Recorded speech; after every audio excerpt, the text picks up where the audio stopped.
All right, today we're going to talk about the incredible story of a 19th century Danish composer.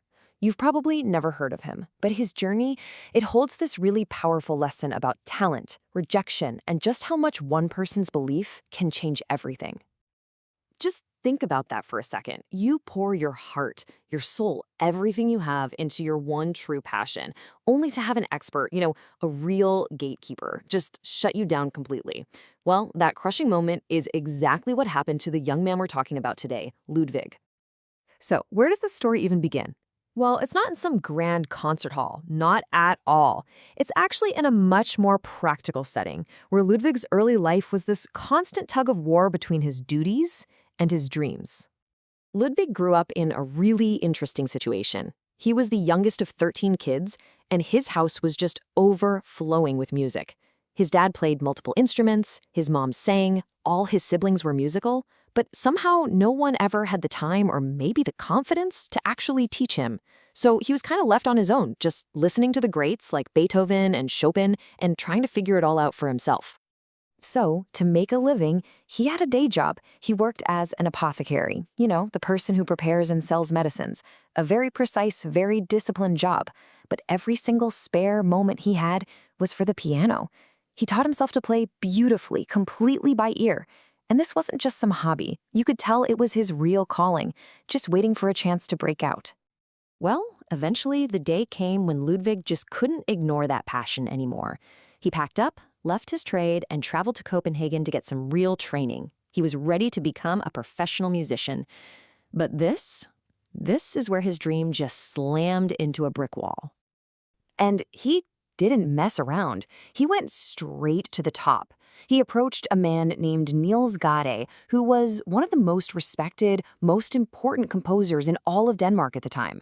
Getting his approval, becoming his student, that would have been the golden ticket. You can just imagine how nervous but how hopeful he must have been. And this is what he got. 2 words: without talent. A brutal, final judgment from the master himself.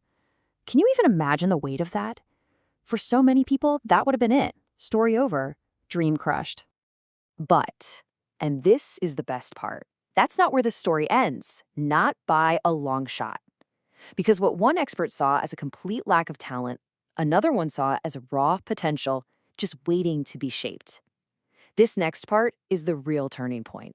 So he was totally discouraged, but he wasn't completely broken. Ludwig decided to take one more chance. He went to another teacher, Edmund Nerbert. But this time was different. Instead of playing some standard piece, he nervously played something he had written himself, one of his own compositions. I mean, the stakes could not have been higher. And look at the difference here. It's night and day. On one side, you have Gschäde's harsh dismissal, and on the other, you have Neupert's incredible validation. He heard the music, the soul behind the notes, and basically said, hey, the talent is absolutely there. The technique, that's the easy part. We can teach you that. That one sentence, it changed everything. And just like that, with that one single spark of encouragement, Ludwig's entire world opened up. He finally had a mentor who actually believed in him, and his career just took off in a way he could have only dreamed about. So with Neubert in his corner, Ludwig just got better and better. This foundation let him go on to study with other masters, even the legendary Franz Liszt. He started composing and teaching, and he became a huge success, not just in Denmark, but all across Europe. And now, get this for the ultimate plot twist. Years later, Niels Gade, the very same man who told him he had no talent, offered Ludwig a job as a professor at the conservatory. It's the ultimate validation, right? The student who was once turned away at the door came back as a master.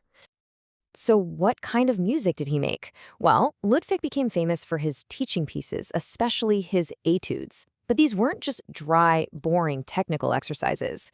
Pieces like his 25 modern etudes are known for being incredibly beautiful and musical. They teach you technique through real artistry. In fact, piano students still use them today. So why are we talking about a kind of overlooked 19th century composer today? Well, because his life story is so much more than just a lesson in don't give up. It's a really powerful statement about what talent really is and how even the experts can get it wrong. So here's the quick rundown, just to put him in context. Born in Denmark in 1848, he became a key figure in the late Romantic period And he's really known for creating these pieces that were both educational and just full of emotion. He built an amazing career that completely defied that early rejection. This quote really sums it all up, doesn't it? There's no deadline for talent. There's no schedule. Ludvig didn't even start his formal training until he was an adult. His journey proves that what an expert thinks at first isn't the final word. It's just one opinion at one moment in time, and it can be completely, profoundly wrong. And when you boil it all down, that's what his life teaches us. His passion is what kept him going. His persistence made him knock on another door. But crucially, it was the belief of that one teacher, Edmund Newpart, who saw potential instead of problems, that unlocked his entire future. So we'll leave you with this thought. Ludvig's story isn't just about music. It's about the huge, unseen potential that's inside all of us. It really makes you wonder, doesn't it?